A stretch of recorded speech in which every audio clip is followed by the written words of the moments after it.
The garage door thudded shut behind me, the echoes swallowed by the cavernous space. I scrambled to pull the battered folding cot from beneath a stack of paint cans, the metal legs scraping the concrete floor like fingernails on a chalkboard. Each echo bounced off walls lined with dusty boxes, rusted lawn tools, and years of forgotten belongings. My heart galloped as a draft slipped through a crack beneath the car's hood, carrying flecks of sawdust across my pajamas. I wrestled the thin blanket into place, the fabric stiff against my skin. In the corner, a single bare bulb flickered, forcing my breath to catch in my chest. It was here beneath shadows and cobwebs that they expected me to wait to shrink into silence. I flattened my trembling hands against the cot's surface. The cold metal, a stark reminder the people I'd loved most had decided I belonged nowhere but this forsaken garage. When Rachel slammed her coffee cup onto the kitchen table, the porcelain quivered and my pulse leaped. The morning light, once soft and reassuring, cut through the window like a spotlight on my humiliation. "You'll be fine in the garage for a while," she snapped, voice sharp as broken glass. Her words ricocheted off the cabinets and landed heavy in my chest. I sat there, hands folded in my lap, feeling every ache and joint that had accompanied 75 years of living. I blinked, steadying my gaze on her crumpled expression. Across from me, Michael stared at his newspaper, not daring to meet my eyes. My daughter-in-law's tone left no room for doubt. This wasn't a suggestion or a temporary measure. It was exile. My help had been a ruse. I was now an intruder in the home Michael and Rachel built together. The memory of the doctor's words 3 months ago stung after my mild stroke. They warned against living alone. Michael insisted I move in, promising assistance with groceries, appointments, and medications. I'd imagined a cozy den or a sunny guest room, not this repurposed garage buried under decades of dust and neglect. I rose and retrieved the paper napkin Rachel had tossed onto the table, the only scrap left of my morning coffee. My fingertips brushed the rough edge, leaving a faint grease stain. I inhaled and let the scent of stale roast fade before I spoke. "When should I move my things out there?" My voice felt too small, hushed by the kitchen's bright glare. Rachel's lips curled in a dismissive half-smile. "Tonight," she said. "Make sure you clear out by bedtime." She picked up her cup again, as if I'd merely asked to borrow sugar. Michael folded his newspaper and stood offering a single glance.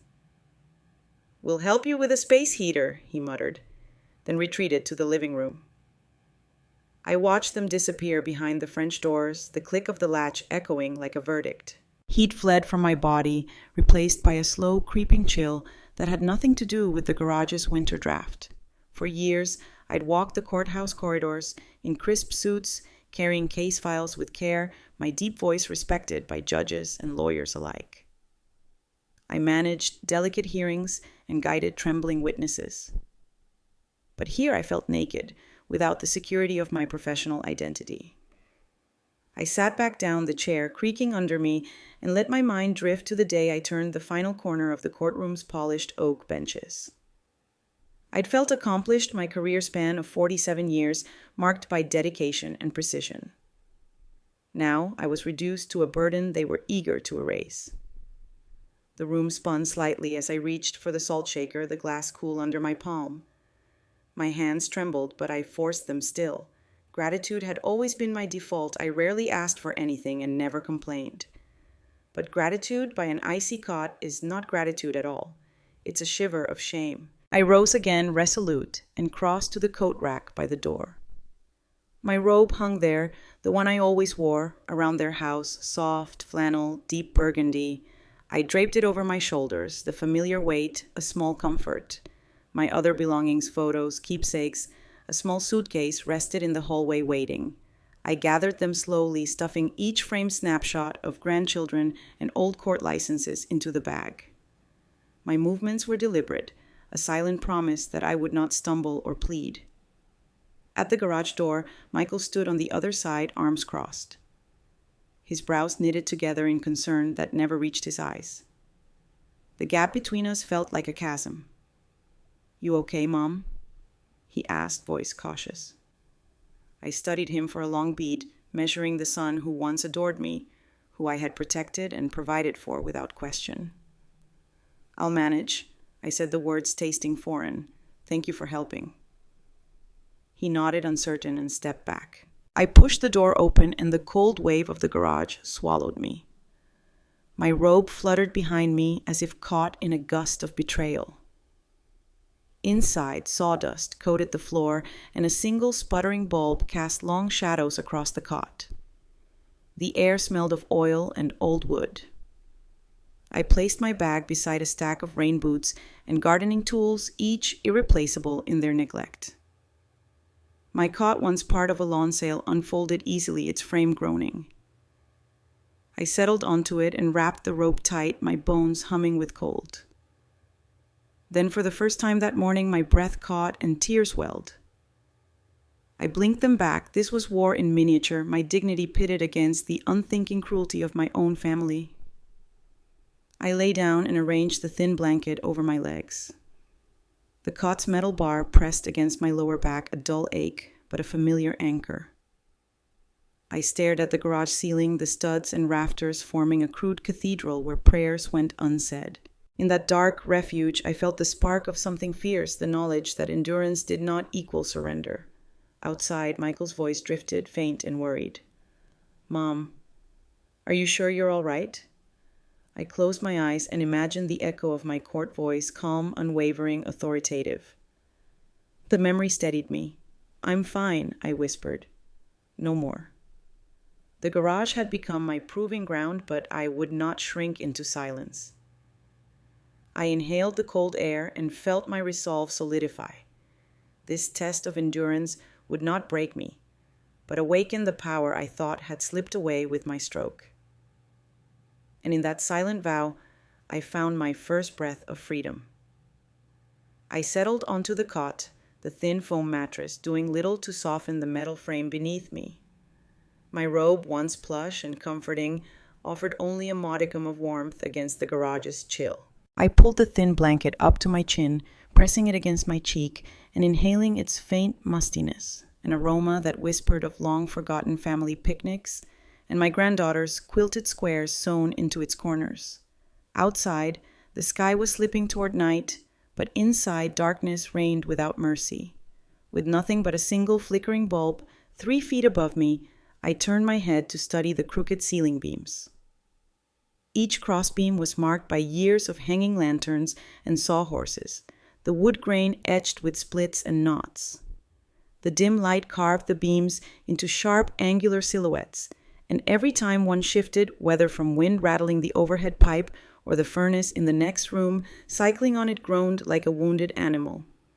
The noises, once innocuous, felt amplified, as though the garage walls themselves were bearing witness to my exile. I listened to the creaks and pauses, counting them 1 pause, 2 pause, 3, and then my breath echoed in the stillness, a hollow testament to my vulnerability. The cold seeped into my bones, a persistent ache that began in my spine and radiated to the tips of my toes. I curled tighter into the blanket as if a tighter hug might ward off the numbness. Years ago, I had walked corridors of power in my heels conducting trials with authority. Tonight, I lay in sawdust and shadows, my dignity weighed down by that constant biting draft. I let my mind drift to the last time I felt this alone. It must have been the night my first husband passed, standing in a sterile hospital room as the machines powered down and the scent of antiseptic crowded my senses. Back then, my grief was raw, but carried a fierce clarity. I was a pillar for my children, a partner to my spouse. Now, in this makeshift prison, I felt the world slipping away with every flake of sawdust that landed on my cot. I reached out and ran my palm across the rough plywood floor beside me. Its grain felt jagged, splintery, nothing like the smooth linoleum of their kitchen where I had once prepared meals and offered comforting smiles as they chatted over Sunday breakfast. My cooking had kept that family's bellies warm. My presence had been their anchor. And now here my anchor had been severed. I closed my eyes and tried to conjure the hush of a courtroom bookshelves heavy with legal tomes, ranks of wooden seats pressed against the gallery wall, and the judge's gavel coming down with decisive authority. The hush had felt sacred, an invitation to speak truth. But this silence felt punitive, a vacuum that sucked away my agency. I sighed into my robe, its fabric muffling the sound but doing nothing to soothe the ache in my chest. Memories shimmered behind my closed lids the day I organized my first trial docket. The satisfaction of watching a young clerk master a new filing system, the jubilant flush I'd felt when the chief judge thanked me for my years of service. I'd carried case files like precious cargo, each paper a life altered by the law. Yet here I lay, treated like a case file destined for the shredder, unwanted and overlooked. A sudden clatter jolted me upright. A rusted shovel had slipped from its hook and hit the floor with a dull thud. My heart slammed against my ribs. I held my breath, waiting for the sound of footsteps or a voice calling my name. But the garage responded with silence, as if the shovel's fall had never happened. I exhaled slowly, willing my pounding heart to slow. I remembered the utility of my own voice, how I could modulate it to command order in a courtroom, to soothe a grieving family, to insist on fairness when injustice threatened. Tonight my voice felt as delicate as a whisper trapped in a storm. I tried to speak, to call out for assistance, but my throat constricted until only a dry rasp emerged. I pressed my palm to my throat, feeling the tremor beneath my skin. If I called for help, would anyone believe me? Or would my plea echo unheard against these bare walls? I lay back down, tracing the edge of the blanket with my fingertips. A moth fluttered near the bulb, its wings brushing the hot metal cage before spiraling away. Even it seemed to sense the tension in the air. I envied its freedom to fly, to escape this place. For a moment I closed my eyes and imagined myself in a courtroom, again this time as judge and jury of my own fate, listening to my own testimony of endurance, weighing each creak and chill as evidence of my right to be treated with dignity. The cold deepened as midnight approached. I felt the blanket slip from my shoulders and forced myself to reach up and tuck it under my arms. The cot creaked in protest, as if disagreeing with the intrusion of human warmth into its austere frame. I pulled my knees to my chest, wrapping my arms around them, and rocked gently, humming a lullaby I once sang to my children. The melody offered a fragile comfort. I thought of my daughter-in-law's words, "test of endurance," and let their cruelty fuel my resolve. Yes, I would endure. I would not shrink from this trial. I was 75 years old, with a life of unwavering service behind me, and I still had breath to fight back. If they wanted to bury me in that garage, they would find I had roots deeper than any floorboard could conceal. Another sound rippled through the air, a soft click. The garage door had latched automatically after the realtor left, not realizing it was enough to seal me in. I rubbed my temples, thinking how ironic it was that this metal barrier now protected me from intrusion, even as it imprisoned me. I was alone, but I was also safe from their immediate willfulness. How long would that door hold against their daily routines? I listened, straining for any sign of humanity beyond these walls. The distant hum of the furnace drifted through the vent, reminding me that warmth existed somewhere nearby.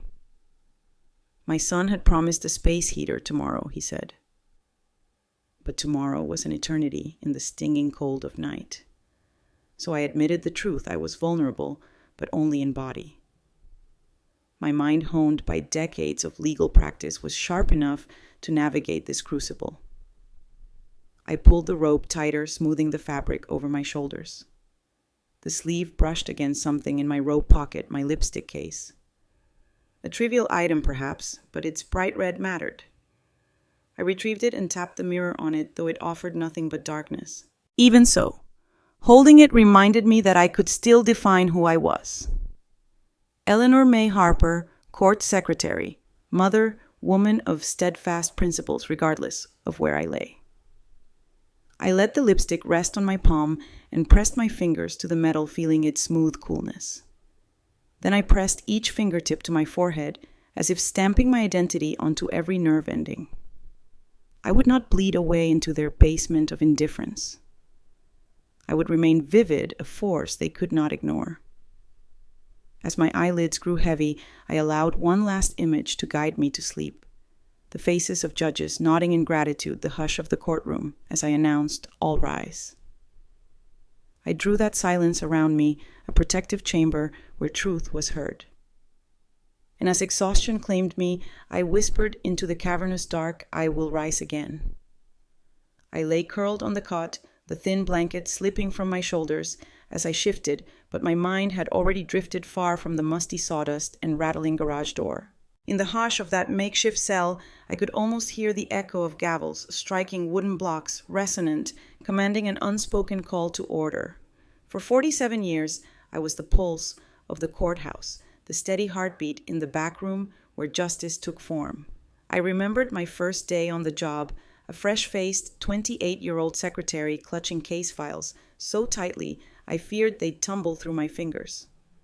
Back then, every folder was a promise of structure, a testament to human stories unfolding in those oak-paneled chambers. I could still feel the texture of the legal pads I stacked with such care, handwritten notes in the crisp, confident loops of my pen. Each docket I organized was a puzzle, accusations and defenses, evidentiary exhibits, numbered and cross-referenced witnesses, scheduled attorneys reminded of their turn at the microphone.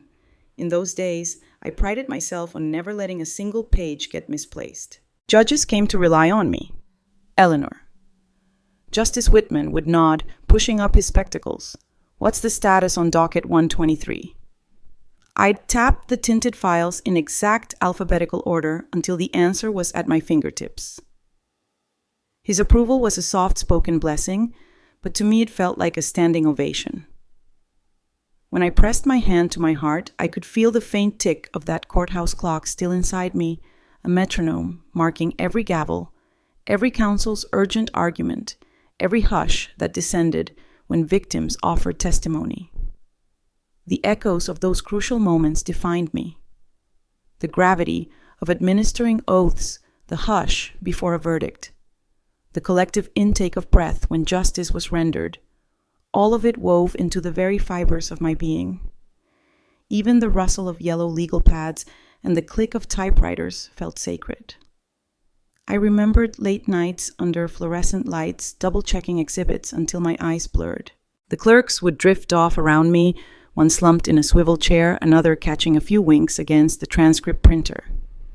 But I stayed steadfast even after replacing typewriters with computer terminals. I'd sit with my shoulders straight, the soft whir of the dot matrix printer serving as a lullaby of productivity. Judges came and went, some retiring in black robes, others entering the courtroom with crisp new gavel in hand. But my station remained constant an anchor in a sea of changing faces. I recalled the morning the bomb threat sent the entire building into lockdown. Papers in hand, I guided frightened visitors to the back exit, urging them with calm authority that came from years of rehearsed procedures. I pointed to the fire doors, explained where to stand, and counted heads as the deputies ushered suspects into the waiting paddy wagons. Anxiety roiled in the air, but I never let fear show. When the all clear sounded and we filed back into the hushed hallways, I helped reorder stacks of case files, restoring order to the disarray. That day, Justice Monroe looked at me with something like awe. "You're a pillar, Eleanor," he said. In that moment, I felt unbreakable. Inside the garage, though, I felt that unbreakable spirit quiver. The iciness seeped from the concrete floor and climbed my spine. But the memory of my work steadied me. It reminded me that I erected structures of fairness and clarity in a place far more chaotic than any stagnant plot of land behind a prosecutor's desk. I had never allowed myself to be shuffled aside then, and I would not allow it now. My identity was tied to the dignity I upheld for others. It had never been defined by my physical strength alone. I recalled the day I argued my case to retain a paralegal position after a departmental reorganization threatened my job. My voice had resonated through the HR office, each fact laid out precisely my years of service. The overlap I maintained between crowded court calendars, the mentorship I offered new clerks. When the director finally nodded, acknowledging that she had never considered the full impact of my absence, I felt a surge of vindication. I had spoken up, used my voice, and safeguarded not only my role, but the well-oiled machinery of justice itself. Tonight, the garage was quiet, and that forced stillness mirrored the hush of a courtroom before the jury entered. I could almost hear the faint scrape of chairs and the measured steps of bailiffs on polished tile. I thought of the old leather benches worn smooth by decades of people hunched in anticipation. I'd seen defendants break into tears, plaintiffs sigh with relief, and jurors shuffle papers, grappling with the weight of their decisions. And through it all, I was the constant, the one who made sure each name was spelled correctly on the form, that no one's humanity was reduced to a misplaced comma or a mislabeled evidentiary tag. As I lay on the simple cot, those memories infused me with purpose. They weren't just echoes of a bygone era. They were banners I carried into this test of endurance. If I could orchestrate the rhythm of dozens of trials in a day and never let the gavel's echo fade, I could survive one night, 2 nights, any number of nights in a dusty garage. I owed it to the dozens of judges who had trusted me, to the countless litigants who had passed through my hands to make my presence heard again. I thought of the soft biscuits we served jurors at lunch, the whispered thanks they offered before returning to counsel's tables. I remembered the relief on a defendant's face when I assured him I'd located the absent witness that morning. I felt the loyalty I inspired in the clerks. I trained the way they would glance at my empty desk and reflexively organize the day's paperwork until I returned. None of that had been in vain. It all circled back to one simple truth: I belonged wherever truth was upheld, and truth was not confined to courtroom walls. A sudden clink jolted me to attention. A rusted spade had slipped from its hook and hit the concrete, jolting a cloud of dust into the dim light. The noise startled. I sat up, peering into the shadows, half expecting figures to emerge. But the only life in the garage was my own breath steaming in the cold air. The sound reminded me of the way a judge's gavel could startle a courtroom into silence, each strike demanding attention. That clink was my call to action. I would not cower in silence. I would answer with all the authority my career had bestowed. I pressed my palm to the blanket's edge, willing the cold away. The threadbare fabric was nothing like the heavy drapes we hung in the judge's chambers to mute the noise of the hall. Yet in both places, I functioned as guardian of order. I smoothed the blanket over my legs, imagining I was straightening a pile of legal documents, fingers deftly aligning each page. Even here I could impose form upon disorder. Slowly I reached into my robe pocket and felt the familiar form of my watch, the one my granddaughter gave me. It was a practical gift, but I thought of how she insisted it would track my steps, my pulse. Now it was a lifeline. I pressed its face, willing its silent hum to galvanize me. When I checked the faint glow of the screen, I noted the time just past midnight. I had survived the first hours. I would endure the rest. Laying back down, I closed my eyes and allowed those courtroom echoes to carry me toward rest. I imagined Justice Whitman's approving nod, the hush of the gallery, the crisp rustle of legal pads. I held that image like a sacred text, memorizing each detail: the carved wooden dais, the brass nameplate, the starched ropes. Those details anchored me more firmly than any bolt in this old shed. When dreams finally found me, they were not of dancing shadows or distant laughter. Instead, I dreamt of walking down those familiar corridors in my heels folders, in hand, head held high. The judges called my name, Eleanor May Harper, and rose in unison as I passed. The echo of that respect reverberated through my soul, reminding me that honor cannot be locked away. It resides in the heart, unassailable and enduring. I slept briefly, restlessly, yet I slept. And when dawn's first light infiltrated the gaps around the garage door, I awakened not as the broken woman they assumed I'd become, but as the same steward of justice who had presided over 47 years of law and order. The courtroom memories had not just steeled my resolve, they had rekindled the fire of my own worth. I would not be erased. I would rise again. I pressed my ear against the cold metal vent cover, half expecting the gust of cold air that blew through it to sweep away the final shreds of my dignity. Instead, what drifted in was far more chilling than the winter draft Rachel's low, clipped voice laced with casual calculation. "If she freezes to death out there," she whispered, "we don't have to deal with power of attorney hassles or those property headaches." She laughed softly, as though tipping her hat to earned efficiency. My heart clenched, the simple betrayal slicing through the worn fabric of my resolve. A moment later, Michael joined in his tone, equally nonchalant. "Better than fighting over who signs what or who goes on the mortgage. She's 95, we just wait it out." He chuckled, the sound thick with relief rather than humor. "Once she's gone, the house is ours." I pulled back from the vent, my fingers numb against the metal. The words bounced around in my mind, waiting for me to die, so they could avoid legal paperwork. I lay back on the cot blanket tangled at my elbows and stared at the gray beams overhead. Endurance. I realized needn't mean silence.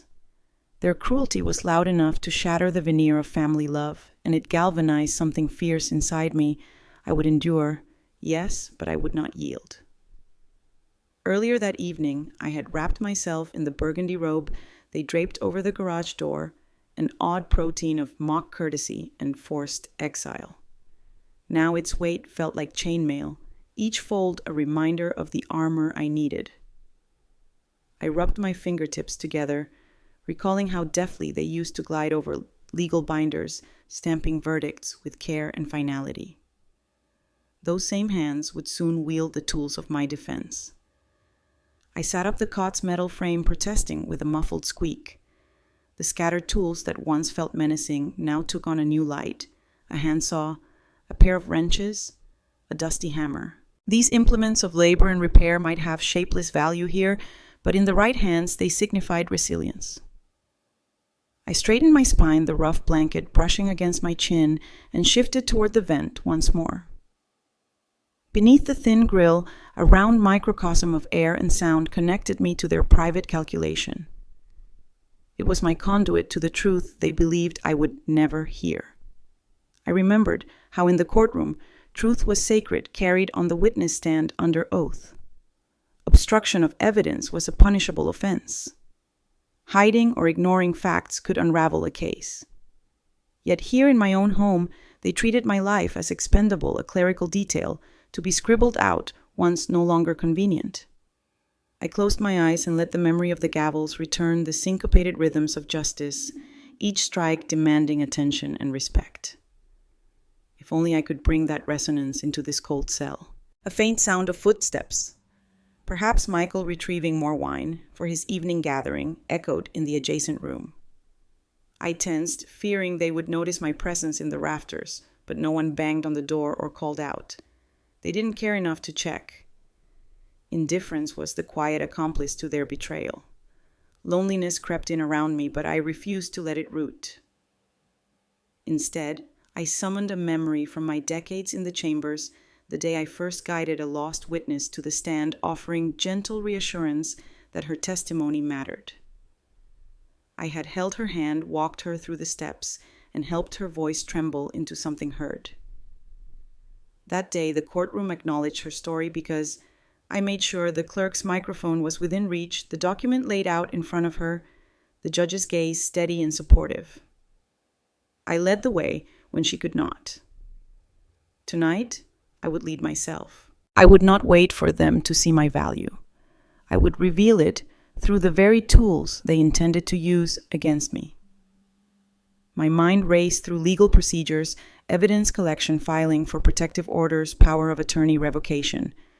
I would transform their words into proof, their whispers into documentation. I swung my legs over the side of the cot and sat up. The knot in my chest loosened as I straightened the blanket around my shoulders. I felt the cogwheels of strategy begin to turn, recalling how I once arranged case files into neat packets, cover sheet, affidavit, exhibits, witness list. Tonight's exhibits would be audio recordings, testimony from my own lips, and the undeniable timeline of my forced exile. I retrieved the small watch my granddaughter had bought me, the one with the built-in recording function. It sat in my robe pocket, a gift I had half dismissed as a novelty. Now it was my lifeline. I tapped its face 3 times, activating the silent recorder, and slipped it into the pocket of the robe, pressing it flat against my hip. From here on out, every word they uttered would be captured audio evidence of their intent to exploit my frailty.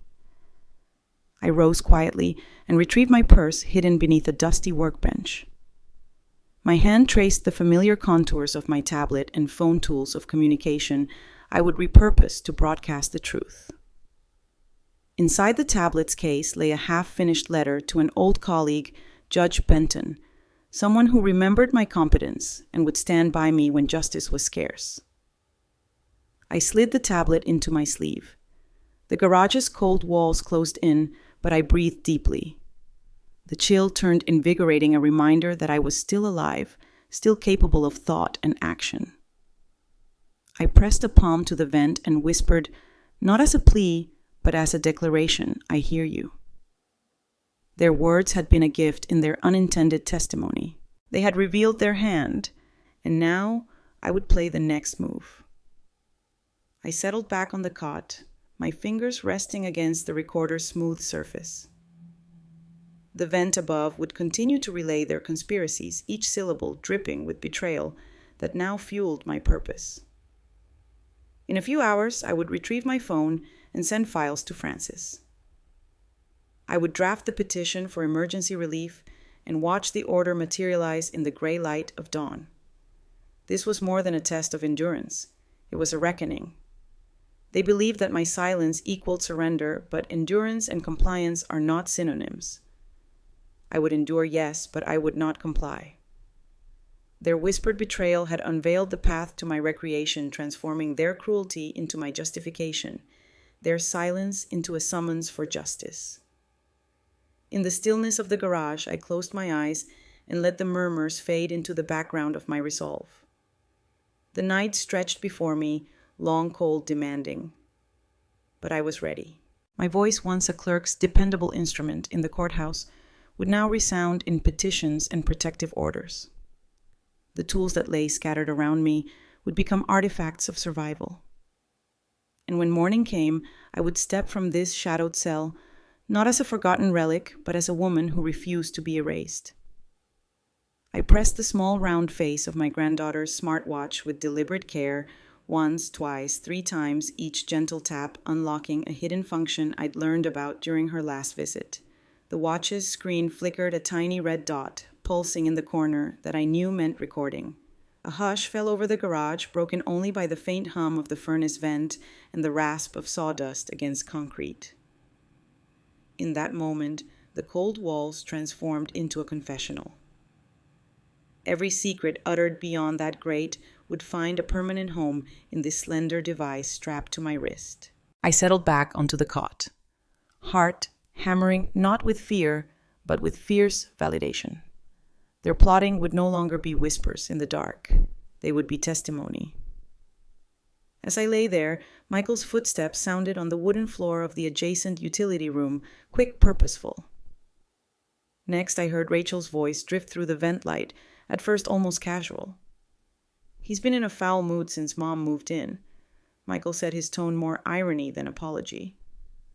I told him, "This is temporary.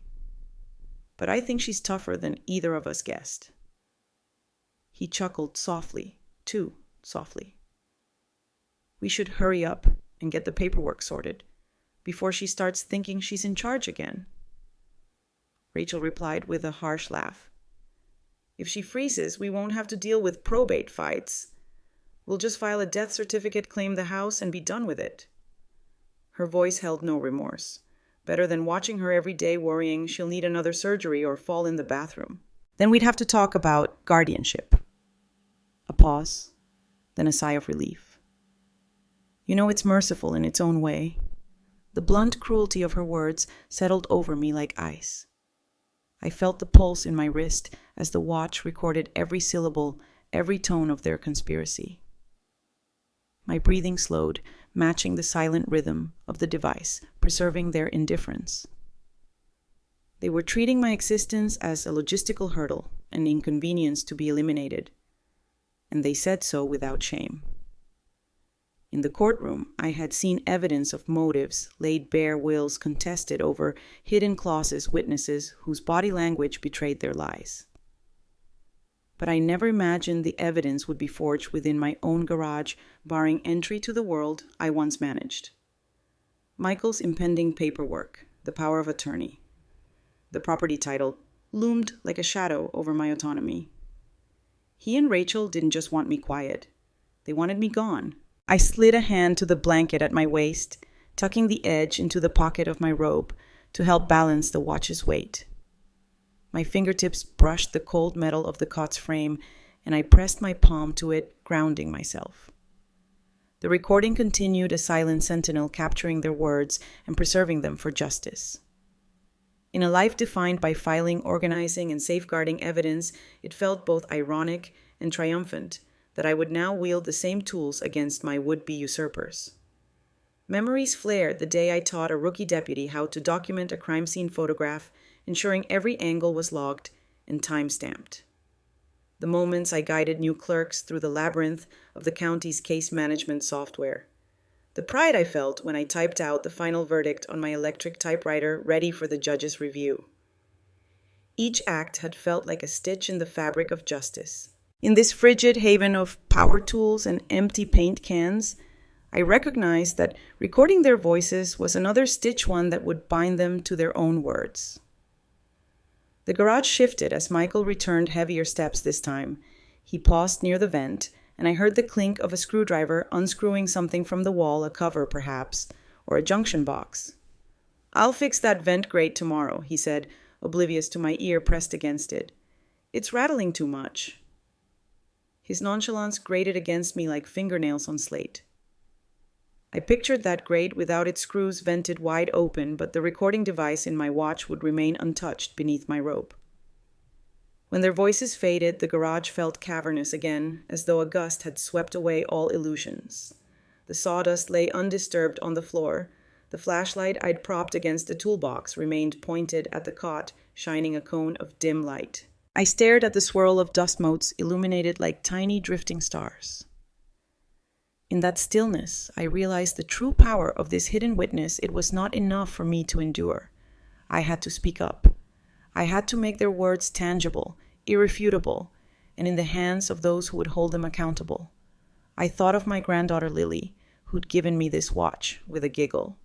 "It tracks your steps, Grandma, and your heart rate," she'd said, "but mostly it records." At the time, I'd thanked her half-heartedly, shuffling off to my duties. Now I felt her presence beside me, like a bright-eyed accomplice. She had taught me more than how to use technology. She had handed me a lifeline. I eased off the cot and retrieved my phone from the glove compartment of their car nestled beneath old magazines. The keys Michael had left in the door made it a safe stash.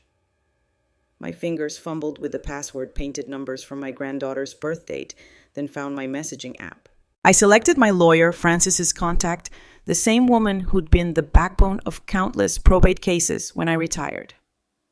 I tapped the attachment icon, selected audio file, and navigated to the watch's recording folder. The device had captured the entire conversation with crystal clarity, Rachel's casual plotting, Michael's approving laughter, the mechanics of their plan to expedite my demise. A moment of doubt flickered. Was this betrayal too raw, too personal to expose? But then I recalled the hundreds of litigants I'd advised, victims of elder abuse too timid to speak for fear of shame. My silence had to be broken. I dragged the slider to send. Francis's response arrived within seconds. "I have it. This is more than enough. I'll prepare a petition for an immediate injunction. You did well." The suffocating chill that had settled in my lungs lightened, replaced by a warmth born of purpose. I tucked the phone back into my pocket and let the watch's red dot pulse once more, steady, unwavering. The garage's darkness was no longer a void. It was my courtroom now, each recording my testimony. I returned to the cot and propped myself on an elbow. Thoughts of power of attorney and legal signatures faded into the background. In their place rose the rhythm of ink on a petition, the surety of a judge's signature, granting me shelter under the law. I closed my eyes for a moment and let the memory of courtroom gavels wash over me, the solemnity, the gravity, the knowledge that justice in its finest form never sleeps. Hours earlier, I might have believed that survival in this cold cell meant succumbing to fear. But armed with this hidden witness, I knew that endurance demanded action. The watch on my wrist recording each breath and betrayal was my catalyst. I would not merely survive. I would turn their cruelty into undeniable evidence. I would reclaim my voice in a chamber far larger than this garage, where every stir of injustice would be met with the measured precision I once brought to the county's highest courts. As dawn's pale light crept in through a crack under the garage door, I tapped the watch again, ending the recording. Its red dot blinked out, leaving only a silent promise. I rose, stretching my stiff joints, and gathered my robe around me. In a few hours, Francis would arrive to file the petition, and the law would stand guard over my next night. But for now, in the dim hush of this hidden sanctuary, I savored the quiet triumph of justice in my pocket, my secret witness to their whispered betrayal. My fingers trembled so violently, I nearly dropped the phone as I fumbled through my contacts list. The garage walls pressed in around me, the single bulb overhead, strobing, as though echoing my racing heart. It was just past 2 a.m., and the world outside had fallen into deep slumber, unaware that I was about to breach its silence with a call for justice. I drew in a steadying breath, recalled the gravity of my years behind a courthouse podium, and tapped Judge Benton's name. His familiar voice came through on the third ring, calm, as if I were merely checking in on a routine docket. "Eleanor," he said, tone rich with concern and quiet authority. "Is everything all right?" I paused, swallowing down the lump in my throat. I pictured him perched behind his bench, white hair gleaming under the courtroom lights, an image I clung to for courage. "No," I whispered into the receiver, voice frail but determined. "I need help." He waited patiently, giving me the space to gather my thoughts. Outside, the vent rattled as a stray gust swept through the driveway. I closed my eyes and recounted the last 48 hours, the cold caught, the whispered conspiracies I'd recorded, Rachel's merciless excuse for my exile, and Michael's casual reference to probate and property transfers. "They've consigned me to the garage," I said, "and they've openly plotted to wait out my death so they can bypass power of attorney. I have it all recorded, but I don't know how to proceed." There was a soft click, Benton stepping away, perhaps scribbling notes. Then his voice returned, measured and resolute. "You did the right thing by recording everything. I know exactly how to stop them. I'll be at my chamber's address in 30 minutes. I'll draft the emergency petition and will include the recordings as Exhibit A. Keep that watch on you. Every word they spoke is now your evidence." Tears streamed down my cheeks as relief mingled with the cold air in the garage. "Thank you." I managed my voice thick. I can't tell you what this means." "You've given a lifetime of service to the law, Eleanor," he said, warmth coloring his every syllable. "Now the law serves you. We'll move quickly." I hung up, cupping my hand over the phone as though embers of hope might slip away without protection. My next call was to Francis, the lawyer, who had once drafted my own will during my husband's illness, and who possessed the same unyielding dedication I'd admired in the courtroom. Her number felt like a lifeline. "Francis," I said, when she answered, voice trembling but firmer this time. I told her what had transpired, filling in the legal names Michael Stephen Harper, Rachel Louise Harper, and described the hidden recordings. She interrupted only once. "I'm assembling a team right now. We'll need affidavits, the recording sworn statements, ideally from anyone who heard you in that garage. But the recordings alone are sufficient for an emergency motion. I'll email you a draft by dawn. In the hush that followed, I realized I still bore the ache from 3 nights of shivering on a cot. My joints protested as I rose and walked to the toolbox where I'd hidden the watch and my phone. I extracted both and tapped the watch's screen twice to mark the time. I copied the audio files onto my phone's encrypted folder, then sent them to Francis's secure email. The progress bar moved slowly, at first, then surged as the watch's tiny recordings disappeared into her inbox. By 4 a.m., with fragments of legal petitions and draft pleadings buzzing through my phone's screen, I sat back on the cot to review my next steps. Sleep was impossible. The legal engines were already churning, but I needed to be ready. I pictured Francis poring over statutes on elder abuse, protective orders, and asset freezes tactics she'd once explained to me over fresh coffee and case law. Her dedication remained undimmed by time or retirement. She was my champion behind the scenes. Outside, the furnace cycled again, rattling the vent like a gentle applause. I felt less isolated. I had allies. I devised a timeline in my mind. By first light, I would receive the finalized petition. I'd be instructed to step out of the garage, place the signed papers on the kitchen table, and wait calmly for law enforcement to arrive and enforce the order. The very home that had felt like a fortress of betrayal would transform into a courthouse for my vindication. In the early hours, I found myself drafting notes on my phone. Eleanor May Harper, petitioner. Michael Stephen Harper, defendant. Rachel Louise Harper, co-defendant. Causes of action: elder abuse, financial exploitation, unlawful confinement. Relief sought: emergency restraining order, asset freeze. Injunctive relief: prohibiting defendants from my property. The words taped to the digital parchment of my phone screen felt raw yet necessary. Each line marked a reclaiming of authority that Rachel and Michael had so flippantly disregarded. When dawn's pale light finally seeped in under the garage door, I pressed refresh on my email. Sure enough, there it was, emergency petition ready for signature. The attached PDF glowed on my screen, Justice's blueprint drafted in the legislature's tongue, but meant for my survival. I opened the document and scanned the paragraphs Francis had crafted. Whereas petitioner Eleanor M. Harper, age 75, is a vulnerable adult entitled to protection under the Pennsylvania Protection from Abuse Act, whereas respondents Michael S. Harper and Rachel L. Harper have unlawfully confined petitioner to a detached garage, deprived her of heat and basic necessities, and have conspired to expedite her death to avoid legal responsibilities. Therefore, petitioner humbly requests that the court issue an emergency restraining order prohibiting respondents from having any contact asset freeze on all joint property accounts and a protective order prohibiting any transfer or encumbrance of petitioner's real property. My eyes traced each line, absorbing the formal cadence that would soon echo in a judge's chambers. I thumbed my pen-shaped stylus across the signature line, my own name awaiting the final flourish that would galvanize the entire petition into motion.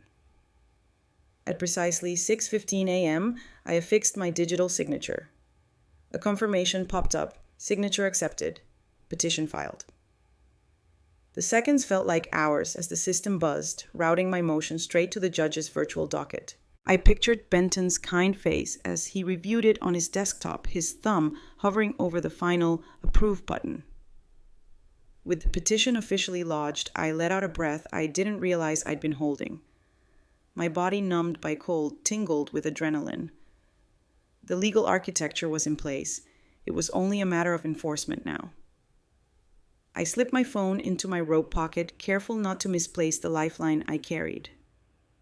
The light outside strengthened into dawn, brushing the dusty window of the garage into soft focus. I leaned against the cot's metal frame, scanning a small stack of paperwork. Francis had already emailed me instructions for serving the respondents' contact numbers for the court-appointed officer and a list of emergency shelters in case the defendants reacted violently. They would not come quietly, but I had planned for that. As the furnace's hum subsided, the garage felt less like a tomb and more like a war room. My trembling hands had set in motion a legal counterattack that would soon reverberate through the house I'd once called home. I no longer felt powerless. I felt ready. The voices that had plotted my demise would now be the first to face the consequences of their actions under the very law I had served for nearly half a century. I closed my eyes for one quick moment and let myself imagine the officers arriving. The court documents served the defendants' stunned faces as they realized this wasn't a rumor or an idle threat. In my mind's eye, justice's gavel struck once more, marking a new verdict: autonomy, restored dignity, defended, and a son and daughter-in-law held accountable. I sat up, brushed a stray lock of gray hair from my temple, and stood. The garage, with its cobwebs and shadows, had become the nerve center of my resurrection. I wrapped the robe tightly around me and walked to the old broom, leaning in the corner, listening as it thumped softly against concrete. It could be my witness, too. As I stepped through the narrow doorway into the kitchen, dawn pooling on the linoleum like liquid amber, I moved with quiet determination. The papers were in hand, the law was on my side, and by the time the house stirred to life, I would no longer be an invisible exile. In just a few hours, I would stand in their midst, composed, resolute, and shielded by the full weight of the justice system I had once helped uphold. Dawn's first pale light seeped through the crack under the garage door just as my phone buzzed with an urgent notification. I sat bolt upright on the cot, the thin blanket falling away to pool at my waist. My robe slipped from my shoulders, but I didn't notice. The screen glowed with a subject line that read, "Emergency injunction granted, immediate enforcement." My heart pounded so fiercely I thought the little smartwatch would rattle its straps. I tapped the screen to open the PDF. There it was, stamped in bold red, "By authority of the Court of Common Pleas of Dauphin County, an immediate protective order is issued in favor of petitioner Eleanor May Harper against respondents Michael, Stephen Harper, and Rachel Louise Harper." I swallowed hard relief, washing over me like a warm wave. Justice had not only heard my plea, it had moved with breathtaking speed. No longer would I lie hidden in this shadowed garage. Soon law enforcement would stand in my defense, wielding the very authority I'd once helped administer. I pressed my fingertips against my chest, feeling my pulse slow to match the rhythm of the words on the page. The injunction prohibited Michael and Rachel from any contact with me, barred them from my property, and froze all joint assets, including the house they'd tried to claim by default. It even required them to vacate the premises within 12 hours. A timid glimmer of excitement flickered in my chest. They would have to cross that garage threshold and serve themselves the very banishment they had engineered. I stood unsteadily and tucked the glowing phone into my robe pocket. The garage around me, once a tomb of dust and neglect, now felt more like mission control for a justice operation I'd set into motion. Stepping over scattered tools, I retrieved my tote bag from beneath the workbench. Inside lay the petition I had signed with trembling hand, the printed affidavits from my niece and Judge Benton attesting to my competence, and the notebook where I had tallied every betrayal. I slipped those pages into the pocket of my robe alongside the phone and watched my armor of evidence. Outside, the furnace clattered and the garage door shuddered as Michael pulled it open on his way to the kitchen. I steadied my breathing and positioned myself so that the morning light cast my silhouette onto the concrete floor. The first time I opened that door, I had walked into exile. Now I would walk out into sanctuary. Michael's sweatpants contrasted sharply with the neat outline of the injunction I held. He stopped mid-step, coffee mug in hand, eyes narrowing at the sight of me emerging from the garage. "Mom," he said, confusion mingled with lingering resentment. Behind him, Rachel peeked around the hallway corner, her robe slipping off one shoulder as curiosity pulled her forward. I slipped the injunction from my robe, unfolding it slowly as though unveiling a map. The light caught the red stamp "Emergency Injunction" in capital letters, and I held it before them, voice calm and unwavering. "This is your notice. I said that you are prohibited from contacting me in any way, and you must vacate my property by 8 this evening. Michael's mouth fell open. He started to speak, but I raised a hand, halting him with the same authority I once used to quiet courtroom galleries. No interruptions, I said. You have the paperwork. You have 12 hours. Compliance is not optional. Rachel crossed her arms, but the paper in my hand glowed with an authority far greater than her anger. This is a mistake, she stammered. I shook my head. The court has reviewed your actions. They are not mistakes. They are unlawful. I pressed the document toward Michael. This is real. He took it with a trembling hand, scanning the text. The lines about asset freeze and reckoning with elder abuse seemed to choke him. Rachel moved closer, skimming the pages. Her cheeks, once flushed with triumph at my supposed disappearance, drained of color. Behind me, the garage walls felt alive. Every dust mote seemed to shimmer with vindication. I let them read, turning to regard the beam of morning sunlight that had finally broken through. It warmed my face, reminding me that the cold I'd endured was transmuted into authority. When Michael finished, he looked up, eyes glassy. You actually got this approved, he asked, voice small. I closed the gap between us, my robe brushing against his arm. By sunrise, I said softly, I was granted the protection I've earned. Rachel inhaled, trembling. Our home, she whispered. I pressed 2 fingers to the document. Your home, I echoed, but not your fortress. The law protects me. And in 12 hours, if you haven't moved out, the sheriff's department will escort you off my property. I turned away, letting the finality of the order hang in the air between us. There was no need for further argument. Justice had already spoken. In the living room, the laughter and clinking of wine glasses from last night seemed like a distant, surreal memory. The family celebration they once prioritized mattered less now than the slam of the courtroom's gavel, a sound I had not heard for decades, but carried in my bones. The protective order was my gavel, meting out consequences for cruelty disguised as convenience. I walked back into the garage, leaving the door wide open behind me. The sunlight flooded in, revealing every dusty corner, every cobweb where I had hidden my resolve. I stood amidst the clutter, arms crossed over my robe, and inhaled deeply. This place, once a symbol of their contempt, was now consecrated by the law that had recognized my dignity.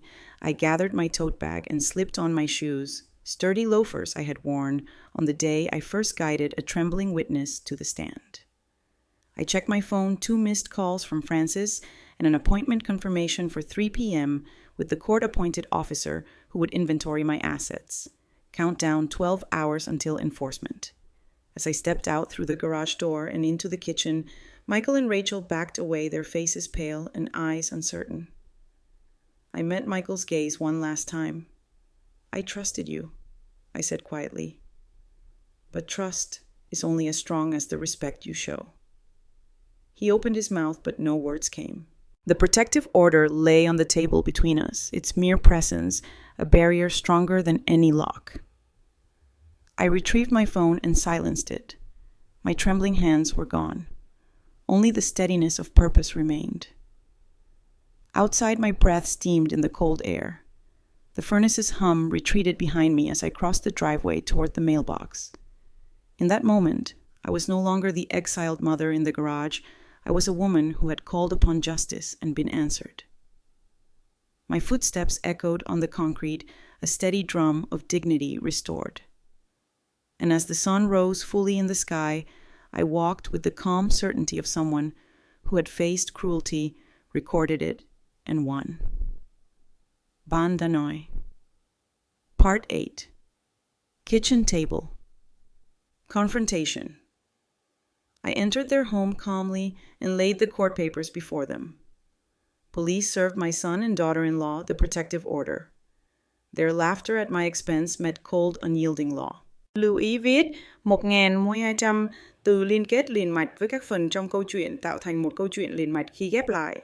Tránh ngắt quãng đột ngột, sử dụng gạch đầu dòng hoặc tiêu đề phụ. Thay vào đó, hãy viết như một cuộc trò chuyện tự nhiên và cuốn hút với khán giả. Kết thúc phần không giới thiệu, phần sau, ChatGPT đã nói, I paused at the threshold, smoothing down the burgundy robe that had become my unofficial uniform of authority. The kitchen, once a place of warmth and family chatter, now felt charged with tension. Sunlight filtered through the sheer curtains, illuminating the floral wallpaper and the stack of mail on the counter bills, party invitations, and the inevitable junk flyers. But in my hand rested something infinitely more significant, a thick manila envelope stamped Court of Common Pleas, Emergency, Injunction. I crossed the linoleum floor with calm resolve, as though I were presenting exhibits in a courtroom, rather than approaching my own son's breakfast nook. Michael and Rachel were seated at the table. Their postures relaxed, he in sweatpants, half asleep. She scrolling through her phone, rouge lipstick smudged at a corner. Neither saw me step through the door, but both looked up once I cleared my throat. Michael's mug froze halfway to his lips. Rachel's finger paused over the screen.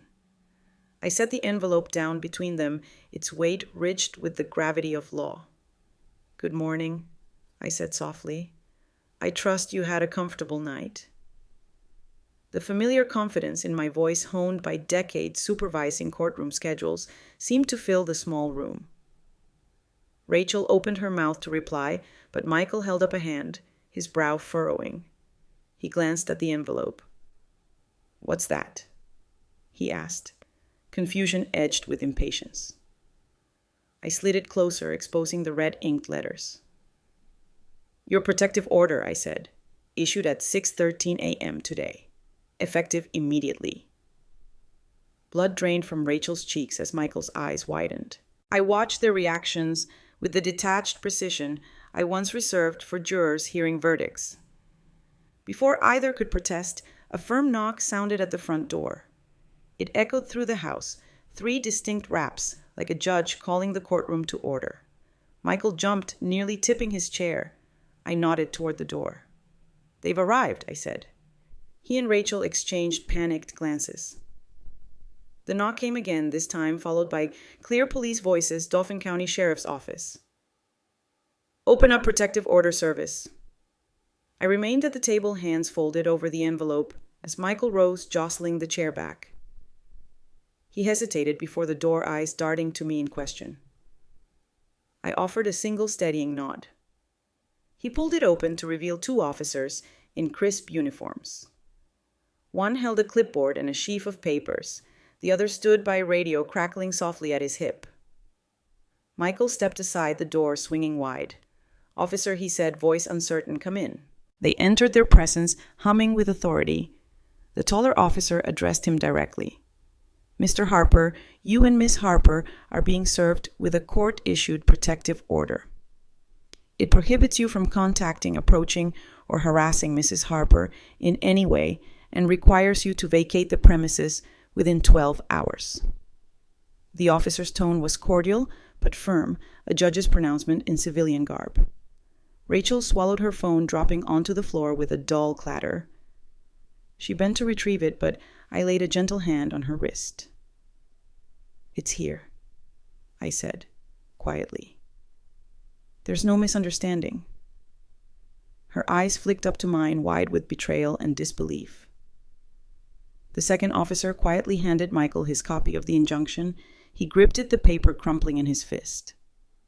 The officer directing the service offered him a pen. Michael looked at me, then back at the order, and finally scrawled his signature on the acknowledgement line. An admission.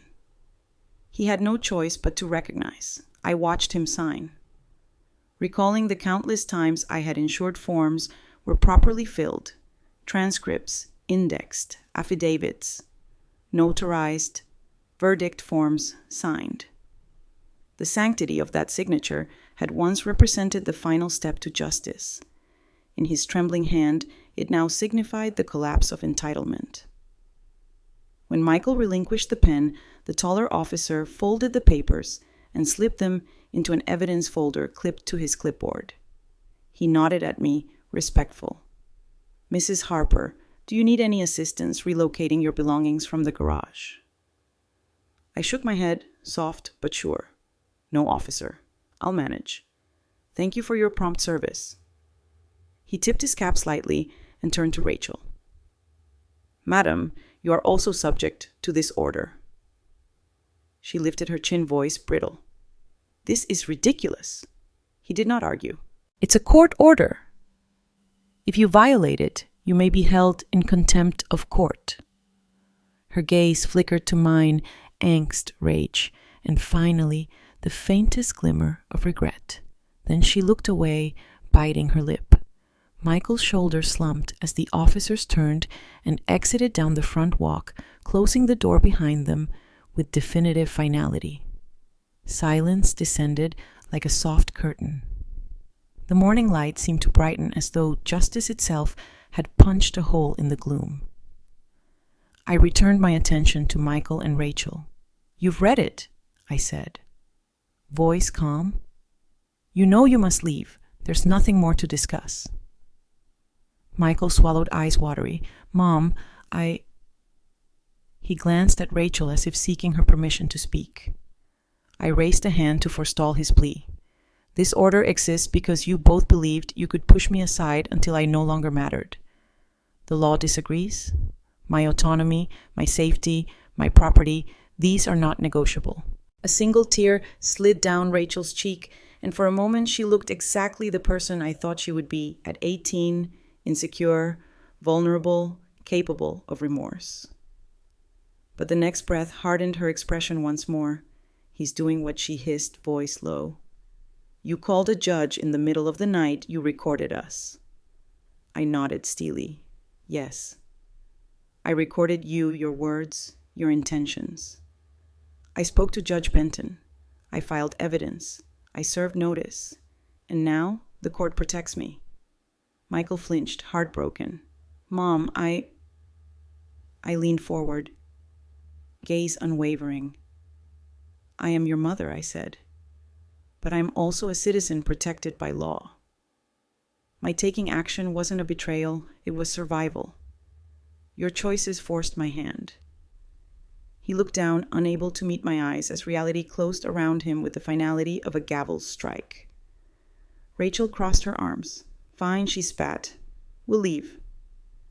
I stood and folded the envelope into my robe pocket. Thank you, I said. Better now than never. They gathered a few things from the kitchen counter, Michael's coffee mug, Rachel's phone, and retreated into the hallway. I heard their footsteps in the mudroom, rummaging through coats. Then the front door opened and closed. The house exhaled, and in the sudden quiet, I realized the full weight of what had occurred. I was no longer exiled. I was home. I moved to the window and watched them cross the driveway, shoulders hunched, faces drawn. The sun had fully risen now, casting crisp shadows across the lawn. The cold air that had come in through the garage door earlier now mingled on my cheeks like vindication. I inhaled deeply the scent of early spring grass mingling with the faint reminder of sawdust behind me. As I turned from the window, I noticed the stack of mail on the counter, bills, birthday cards, party invitations. I picked up a stray envelope, someone's cheerful reminder of a barbecue next weekend, and tapped it against my palm. This was home again, but it would no longer be taken for granted. Every inch of this kitchen belonged to my story now. I gathered the protective order packet and slipped it into a drawer beneath the sink, alongside emergency contact numbers and my pocket-sized recorder. There was no fear in my chest, only a tranquil certainty. The law had spoken on my behalf, and I had spoken through it. The irony was not lost on me. The very system I'd upheld for decades now upheld me. I placed a cup of tea, strong and steaming, on the table and sat down in the chair they had once deemed inconvenient. I wrapped my hands around the mug's warmth and closed my eyes for a moment, letting the steam blur the harsh lines of the kitchen. In that gentle haze, I remembered why I loved the law, not for its pomp or ceremony, but for its promise that every voice could find justice. When I opened my eyes, the house felt alive again. No longer a stage for betrayal, it was a sanctuary where truth reigned. I took a slow sip of tea, savoring its comfort. Outside, I could almost hear the rustle of leaves and the distant hum of traffic, the world moving forward. And in that moment, I knew that my endurance and my actions had not only protected me, they had reshaped the story of this home, rewriting its final chapter with the ink of resilience and the seal of justice. I never expected my story to reach beyond those kitchen walls, but by mid-morning, the phone was ringing off the hook. The local newspaper's editor called. First, she'd heard whispers that a retired court clerk had forced her own son and daughter-in-law from a home she rightfully owned. Within an hour, a reporter arrived at my apartment carrying a notepad and wide-eyed curiosity, asking gentle questions that felt nothing like the clipped demands of Rachel's instructions. Sitting at my small wooden table, I poured hot tea into 2 mismatched mugs, one for her, one for me, and looked into her eyes as I began to speak my truth. I didn't cry. There was no tremor in my voice, and I refused to allow any performance of vulnerability. I simply told her what had happened, step by step: the stroke, the promise of help, the exile to the garage, the whispered scheme to rush me to an early grave, the recordings on my granddaughter's watch, the petition filed in pre-dawn hours, and the injunction granted by sunrise. I spoke of the dignity I'd lost and the dignity I'd reclaimed. I spoke of enduring cold metal and warmer justice. And as I spoke, I felt the rhythm of those courtroom years return the clarity of facts laid out in neat sequence, the authority that comes from unwavering truth. Her questions were deliberate. What went through your mind when you decided to record them? Were you ever afraid? What do you hope other women learn from your actions? I answered each one calmly. I explained that I tapped the watch out of necessity, that fear had been eclipsed by a growing fire of resolve, and that any woman marginalized in her own home deserved to know her story mattered. By the time she rose to leave, her notebook was thick with quotes I never intended as performance. She promised to write the front page article, one story of many she'd cover that week. Sure enough, the next morning's paper bore my photograph, me in my navy coat, hair pinned back, eyes clear and determined. The headline read, "Elder Exiled to Garage Fights Back Wins Protective Order." Beneath it, a subheadline, "Retired Court Clerk Turns Recorder on Family Inspires Region." Columnists praised my quiet authority. Letters poured in, some from fellow victims of elder abuse, others from social workers and legal advocates. A local talk radio station invited me on for a live interview. I sat in the tiny studio with my tea headphones snug, the host's voice crackling through the earpiece. "Mrs. Harper, your story has ignited a conversation. How do you feel?" I leaned forward, the microphone warm against my cheek, and spoke without hesitation. "I feel relieved," I said. "Relieved that the law protected me, but more importantly, that my voice can protect others. So many women endure indignity in silent corners, sleeping in basements, relegated to closets, ignored behind closed doors. They need to know they're not invisible." The host nodded, and callers began to dial in. A woman from Altoona who'd been sleeping on a friend's couch after her daughter told her she was too burdensome. A man whose aging mother had been relegated to a flooded basement while the power stayed off to save on heating. An in-law whose aunt had been scolded for eating but not pulling weeds. Each voice, trembling yet determined, spoke of endurance, not as compliance, but as a prelude to action. I listened and offered what counsel I could gather. Evidence, record conversations when safe contact, elder support networks, and demand legal protection. I reminded them that silence needn't be their final stance. In the days that followed, my inbox swelled with messages from women I'd never met. They shared stories of whispered dismissals, "She's just old," and of the emotional chasm they'd navigated alone. Several spoke of financial exploitation by family members, of being cut off from banking information and left to scavenge for rent money. Some wrote of miscarried independence. They'd relinquished control of their healthcare decisions under pressure, only to regret their passive compliance later. I answered each message as best I could, drawing on the files in my tote bag templates for restraining orders, checklists of evidence tips on local legal aid. It felt like tending a garden of wounded flowers, nurturing fragile seeds of courage until they bloomed into calls for help. A week later, my phone rang with an out-of-state number. It was a producer from a regional morning news program seeking a longer segment. "Your story resonates beyond Pennsylvania," she said. "We've had innumerable requests for interviews. People want your advice. They want to see it work." I agreed, cautious not to let the story become sensationalized. On the appointed morning, I arrived at the small television studio, lights hot against my navy blouse and gray hair pinned back in a low bun. The set was bright, almost antiseptic, but the host's chair was inviting and a glass of water sat within reach. When the cameras rolled, I spoke as if addressing the courtroom again, inviting viewers into the narrative, laying out my strategy with factual precision. I emphasized 3 concrete steps: document the abuse, seek legal counsel, and use the law's mechanisms, protective orders, asset freezes, injunctions to enforce safety. I stressed the importance of local elder support organizations, advocacy groups, and pro bono legal clinics. When the segment aired later that week, the station's mailbox overflowed emails of gratitude calls from families seeking to protect aging loved ones and inquiries from reporters in neighboring states eager to replicate my story. By then, my living room had become a hub of activism.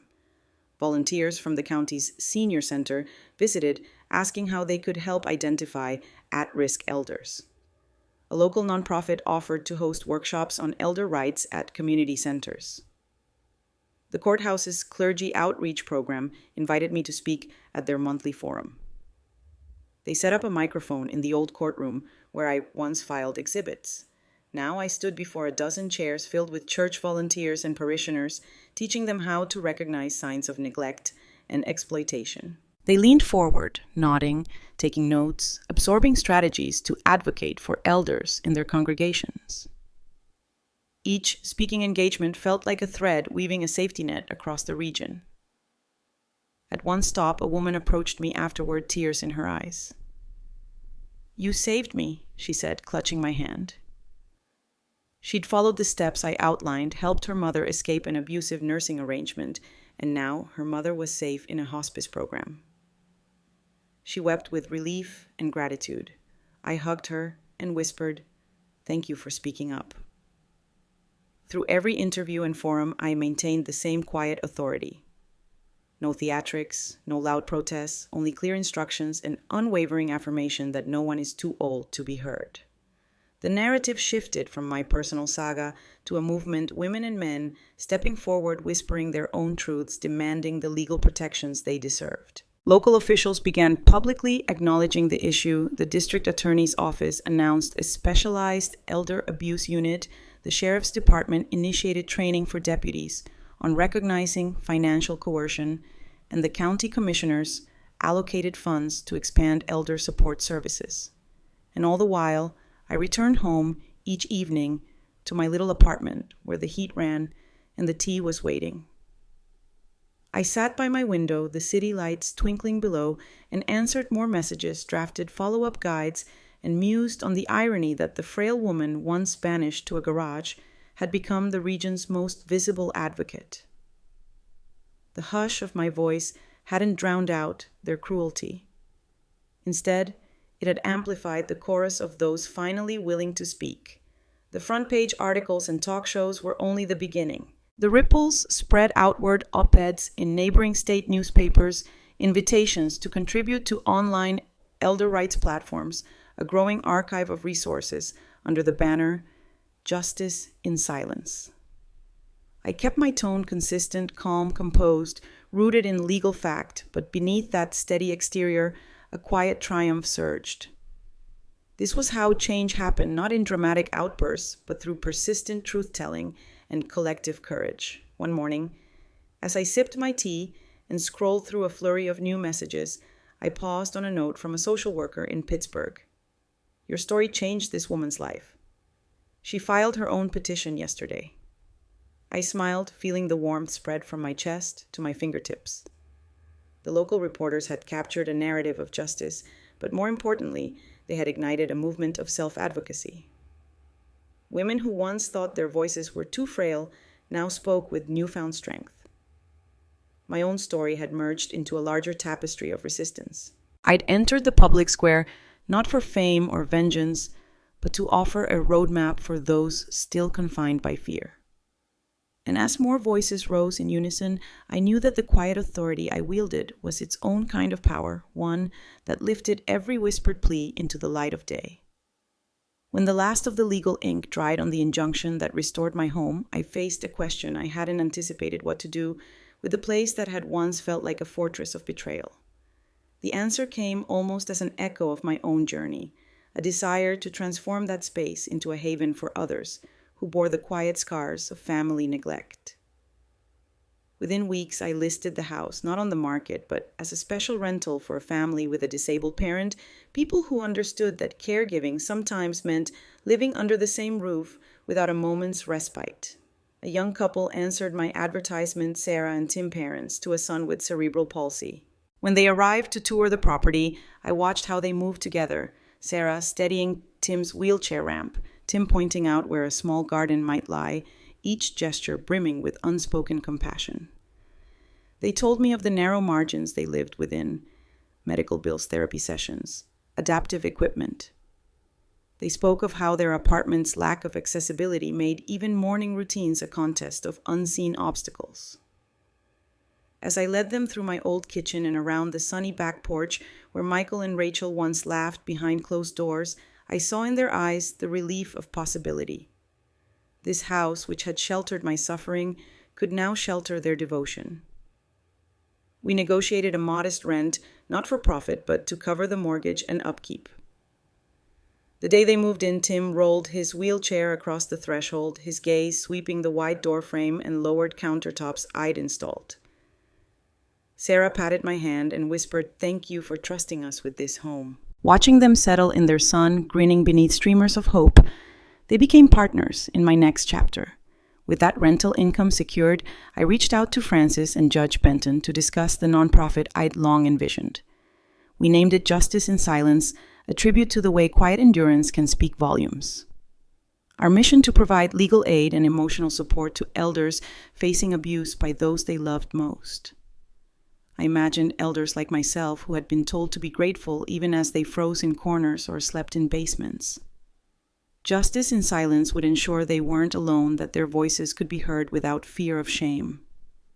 I convened our first board meeting in the modest living room, now repurposed as an office, where sunlight streamed through the same windows that had once framed my exile. Francis led us through the legal logistics 501c3 paperwork, bylaws pro bono, partnerships with local law firms, a partnership with the county's Elder Services Division. Judge Benton offered his support as board president, lending credibility to our nascent cause. We mapped out a hotline number, drafted a brochure, and sketched plans for community workshops on elder rights and evidence gathering. Next came outreach. I visited senior centers and church halls, sharing the story of how I'd been silenced in a garage only to reclaim my voice. I asked for donations, not vast sums, but enough to bankroll free legal consultations and counseling sessions. I partnered with social workers who could refer cases with mental health professionals, who could counsel lonely elders, and with volunteers willing to deliver meals or accompany clients to court. Each connection felt like a new thread in the safety net we were weaving. Meanwhile, Sarah and Tim's family settled into the house as though it had always belonged to them. I invited them to our first fundraising luncheon held in the backyard string lights overhead and folding chairs set in a semicircle. We passed around plates of homemade sandwiches and fresh fruit, and I stood on the back porch to speak. This house has borne witness to neglect, cruelty, and finally redemption, I said. Thanks to the generosity of people like Sarah and Tim, our reclaimed home now fuels justice in silence, so others can escape the cold and find warmth. I paused to let their applause wash over me, the laughter of volunteers mingling with the clink of teacups. Over the next months, our little nonprofit blossomed. We established a drop-in legal clinic in the basement of a local library. I sat side by side with new volunteers, coaching them on drafting petitions and gathering testimony. We hosted Know Your Rights seminars where elders could learn about protective orders and financial safeguards. We connected with medical professionals to create checklists for spotting signs of exploitation, missed medications, unexplained bank withdrawals, odd bruises. Each workshop ended with a simple mantra: your voice matters. Speak, and we will listen. One crisp autumn morning, I drove past my old house, its blue shutters gleaming the ramp freshly painted, and saw Sarah and Tim's son waving from the porch. A sign by the front gate read simply, "Haven House, Justice in Silence." I stopped and walked up the steps, wrapped in a scarf and the memory of my granddaughter's watch recording the first betrayal. I joined them on the porch where children's toys lay beside medicinal planters, and I felt a calm settle in my bones. The walls that once confined me now held stories of resilience and care. That afternoon, we welcomed our first pro bono attorney, a young woman who confessed she never imagined she'd specialize in elder law. After volunteering with us for just a week, she told me, "I've met people whose lives changed because someone finally believed them." I smiled, hands folded in my lap, remembering how belief had reshaped my own destiny. The cycles of neglect had been broken not by grand gestures, but by small acts: a rental agreement, a donated hour of counsel, a shared cup of tea. By winter's first snowfall, Justice in Silence had helped 36 elders file protective petitions and secure legal guardianships that respected their autonomy. We delivered warmth blankets, space heaters, emotional support to those left out in the cold. And each success story fed the fire of our mission drivers, of my conviction that no family should hold unconditional ownership over another's vulnerability. In the quiet evenings, I sometimes sat by the fireplace in the nonprofit's main office, now equipped with a small library of legal textbooks and comforting novels. I'd thumb through letters from elders, thanking me for resurrecting their sense of agency. Letters I kept in a leather-bound notebook alongside my original tally of betrayals. Each letter was proof that endurance, when paired with action, could rewrite a life toward dignity. And so, I found peace in purpose, knowing that the house I'd loved, lost, and reclaimed now served as the wellspring for so many others. The echo of gavels still rang inside me, but it no longer heralded judgment against the defenseless. Instead, it marked the opening of doors, the unlocking of penumbras into public light. As autumn's leaves drifted down the driveway, I stood on the porch of Haven House, watching volunteers unload boxes of donated blankets. In my pulse thrummed the same unyielding clarity that had guided me from the cold garage to the seat of power. Justice in Silence had become more than a name. It was a living testament to the truth that no voice is too quiet to matter and no elder too frail to stand. And in that living testament, I found the final chapter of my own story, not as the woman cast aside in shadows, but as its author, pen poised, ever ready to write a brighter page. The lights in the studio were hotter than I'd expected, and for a moment I felt a flicker of the garage's chill return, an echo of the night I'd stared at faulty rafters and counted my own resolve in heartbeats. But then I remembered the clear click of the injunction stamp and the warmth that followed when justice had moved so swiftly. I sat a little straighter in the guest chair as the camera operator stepped back, the red tally light blinking on the lens like the recording dot on my granddaughter's watch. "Welcome back, the anchor," said voice polished and welcoming. "Today, we have a remarkable guest, Mrs. Eleanor Harper, whose fight for her own home against elder abuse has inspired a movement." "Mrs. Harper, thank you for joining us." I smiled, letting the soft studio glow fall across my face. I wore the navy coat Charles had given me 3 Christmases ago, his final gift, and beneath it a simple blouse, the color of early evening. My hair was pinned neatly, the gray and silver strands catching the light. I nodded. "Thank you for having me." She leaned forward, her expression earnest. "Your story went viral after the local papers covered your injunction. Now you're on national television. How does it feel to see your personal struggle become a beacon for so many?" I folded my hands in my lap, channeling decades of calm authority from my years in the courthouse. "I'm honored," I said, voice measured. But I don't consider myself a hero. I was a retired court clerk who found herself in a dire situation. But the law, its mechanisms, its protections saved me. And that's what I want people to understand. Survival doesn't require silence. It demands you remember your worth and speak up when your rights are threatened. She nodded, turning to the camera. That's a powerful message. Can you walk us through the moment you decided to take action? Starting with the recordings and ending with the court order, I closed my eyes for a breath, recalling the cold of that first night in the garage, the way I'd pressed my ear to the vent to hear their whispered plan. When I realized they believed I could be removed without consequence, I knew I had to document it. My granddaughter's smartwatch became my witness. I tapped it 3 times, and the entire conversation, Michael's laughter, Rachel's plan to wait out my death, was preserved. It was clear evidence of elder abuse and financial exploitation. I opened my eyes and continued. I contacted Judge Benton, my longtime mentor, in the pre-dawn hours. I called my old lawyer, Francis. By sunrise, we had drafted an emergency petition for a protective order and asset freeze. That injunction, the court-stamped order, arrived that morning, and by noon, the sheriff's office served Michael and Rachel in my own kitchen. It was swift, decisive, and it reinforced the principle that the law is there for everyone, regardless of age.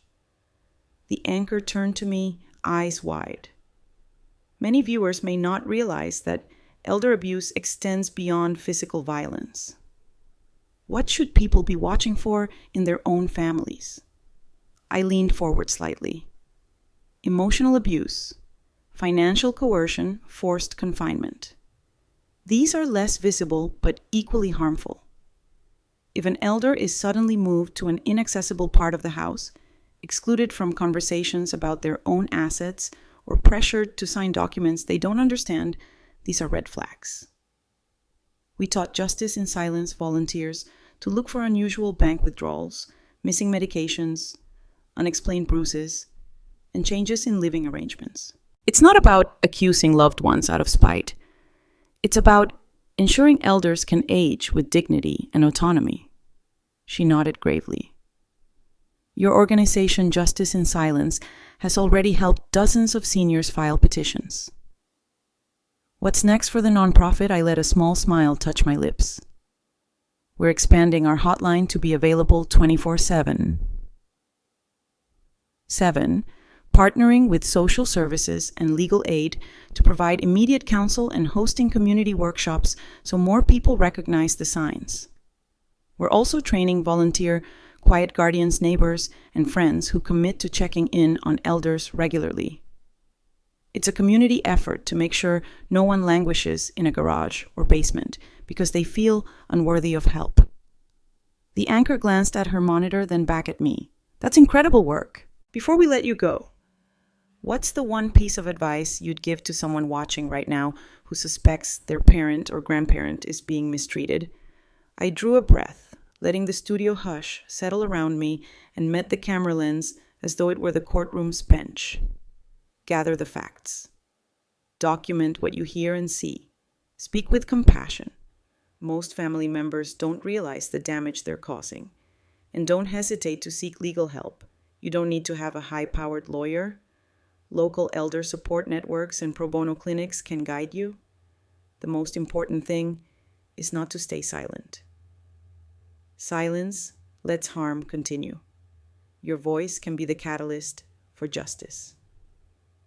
The anchor smiled warmly. Thank you, Mrs. Harper, for sharing your story and for your tireless advocacy. I nodded, rising from the chair as the camera cut away to a commercial break.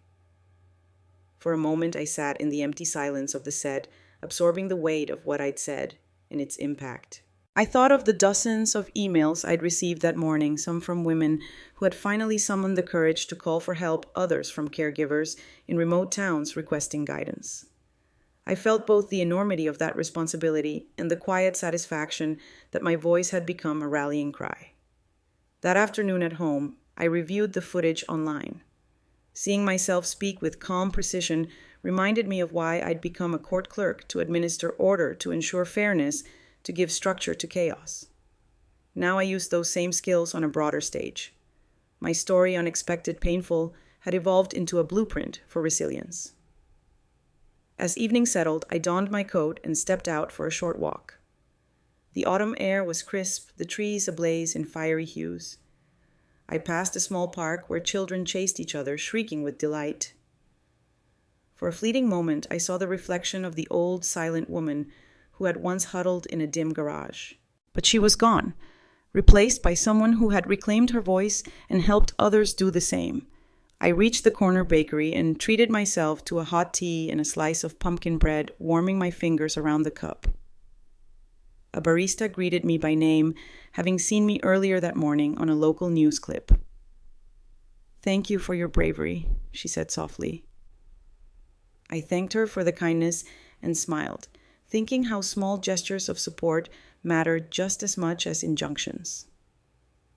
On my way back, I paused at a community bulletin board where flyers for Justice in Silence workshops hung alongside event posters and public service announcements.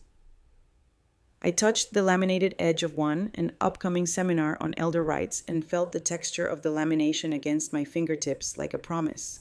Every word I'd spoken on camera, every piece of advice I'd offered, every flyer I'd posted was part of a larger tapestry weaving safety nets for those who would otherwise fall through the cracks. By the time I reached my front door, the street lamps had flickered on and the world hummed with quiet activity. I unlocked my apartment and stepped inside, closing the door gently against the night. The familiar scent of tea and old books welcomed me home.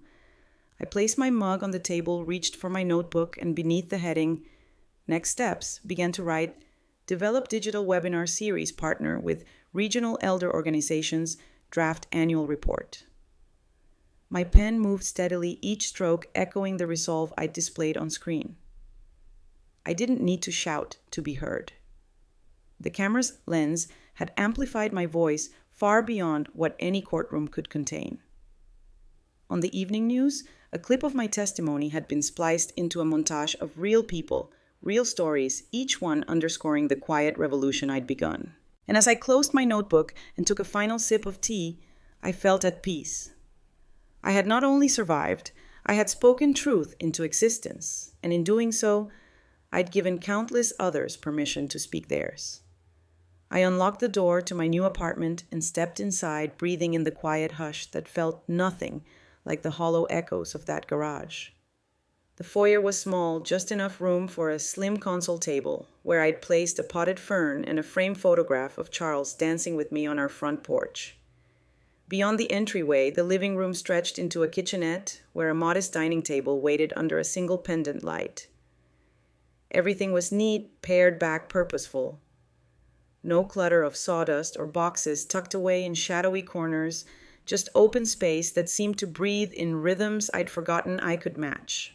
I carried my suitcase into the one bedroom, sliding aside the folded cot I'd slept on too many times. Here I had a proper bed with a memory foam mattress and a pillow that molded to my head. I slipped off my shoes and wiggled my toes against the soft rug, marveling at the simple luxury of comfort. It occurred to me that this place was the first home I had truly inhabited in months, not one I merely occupied, but one I chose for myself. I unpacked slowly, placing my favorite mug on the kitchen shelf, hanging the quilt I had crocheted during long chemo nights for Rachel's grandmother, and stacking my leather-bound notebook on the nightstand beside a small lamp. Each object felt like a talisman of my journey, reminders of service, sacrifice, survival, and now serenity. That afternoon, I walked to the Justice in Silence office for a mentor meet clinic, the corner space in the community center where elders and advocates gathered twice a week. Volunteers bustled around me, some unpacking files, others arranging chairs in a circle. A banner behind the registration desk carried our slogan, Your Voice Matters. It glowed in warm blue letters against a white backdrop, and I paused to run a fingertip along the edge, savoring the moment when words I once filed into dusty court binders now hung like an open invitation to empowerment. The first elder arrived, a woman named Dorothy, who had been quietly enduring financial coercion from her nephew. I welcomed her with the same calm clarity I'd once offered startled witnesses, gesturing to the seat beside me. She pressed a trembling hand to mine and said I was too ashamed to ask for help. I smiled gently and said, "You've done the bravest thing by coming here." We spoke for an hour, gathering details, reviewing her bank statements, and mapping out a plan for protective orders and financial oversight. When she left, shoulders squared with newfound resolve, I watched her walk away and felt a tenderness bloom in my chest. This was why I'd built Haven House and Justice in Silence, to replace shame with strategy, isolation with solidarity. Later, I joined a small committee planning our next Know Your Rights seminar at the Senior Center. We strategized ways to include Spanish language materials, to bring in local clergy, and to partner with Meals on Wheels so volunteers could distribute flyers with hot meals.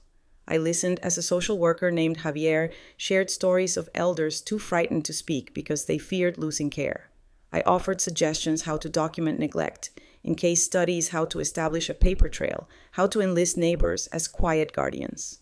They nodded in appreciation, and I realized that for the first time in my life, expertise flowed not from hierarchy, but from shared humanity. Evenings I spent at my kitchen table, poring over correspondence emails from women in distant towns, recounting their own exile from living rooms and basements, from closets and guest rooms. Each letter was a window into another soul's endurance. I responded thoughtfully, attaching sample petitions and hotline numbers. The routine grounded me a cup of chamomile tea, the gentle click of keys, the satisfaction of offering precise contact details that could pivot a life from silent suffering to public recourse. Weekends found me volunteering at the Elder Support Network downtown, where I co-led a Documenting Your Story workshop. We taught participants to use smartphones for audio recordings, to photograph hazard conditions, and to create simple timelines of events. At one table, an octogenarian with arthritis learned to hold the recorder with adaptive grips. At another, a retired mail carrier practiced labeling files on an iPad. Their determination reminded me of the resilience that had carried me through my own ordeal. Between these commitments, I carved out time for myself. I took up painting again, remembering how the courts once judged only facts, not the soul's capacity for creation. I set up a small easel by my window and mixed watercolors into gentle hues, lavender for dawn moss, for the courtyard grass, the pale gold of lamplight. Brush in hand, I let the colors flow onto paper without perfection or purpose, just to reclaim the joy I had once shelved in service to everyone else. In the quiet of my apartment, I also read novels, for the first time in years, stories of women whose lives followed unpredictable paths, characters who discovered strength in unexpected places. Their narratives resonated with mine. Each page turned was a reminder that someone else had grappled with loss and found meaning. On my bedside nightstand, I kept a paperback open, as if it were a bedside prayer, a promise that life's chapters could turn toward redemption. One chilly afternoon, I hosted a small gathering of the first elders I'd aided at Justice in Silence. We met around my kitchen table for cider and pastries. Dorothy brought cookies, iced with tiny purple flowers. Javier contributed homemade apple fritters. We spoke of progress, court dates, won funds restored, family relationships cautiously repaired. When I looked around at their faces, some lined with age, others bright with relief, I felt that same fierce pride I once had when I filed the final page of a case that made a real difference. But this time, the difference was more personal. It was the difference between erasure and acknowledgement. After the meeting, one of the women, Edith, pulled my hand aside. "You've changed my life," she said softly. "Because of you, my children know I'm not invisible." I squeezed her hand and whispered, "You've changed mine too." In that exchange, I realized that belonging didn't hinge on shared blood or obligations. It grew from the simple act of seeing someone's worth and affirming it. As winter's first snowflakes drifted outside my window, I walked to Haven House to check on Sarah and Tim's family. I paused on the porch where the porch light glowed warmly against the dark sky. I thought back to that first night in the garage when I counted cracks in ceiling beams and measured my despair in heartbeats. Now the home I had reclaimed and entrusted to caregivers was a place where love and responsibility coexisted. I lingered for a moment, savoring the sense that home could be reinvented into a beacon rather than a prison. Returning to my apartment, I settled into my favorite armchair by the window, where the lamp cast a golden pool of light. I opened my notebook to the page where I'd written a new purpose and began to make notes for spring's outreach schedule, lectures at community colleges, webinars for rural elders, collaborations with law students. My pen glided across the paper, each word a promise to keep building, to keep listening, to keep guiding. I found that peace had become a habit as natural as breathing. It didn't demand grand landmarks. It simply asked me to show up at the table, to offer a mug of tea, to share knowledge with patience and precision. My dignity had been my constant companion, quietly waiting for me to reclaim it. Now, I bestowed that dignity on others, mentoring them back from the brink of silence. Closing the notebook, I pressed my palm to its cover and whispered a silent vow. I would continue this work as long as elders needed a champion in their corner. I would not rest in complacency, because injustice never sleeps. But I also recognized that I no longer needed to fight alone. I belonged to a community of survivors and advocates, each of us carrying the torch of responsibility forward. I stood and walked to the window once more. Snow swirled in the lamplight, coating rooftops and bare branches in crystalline grace.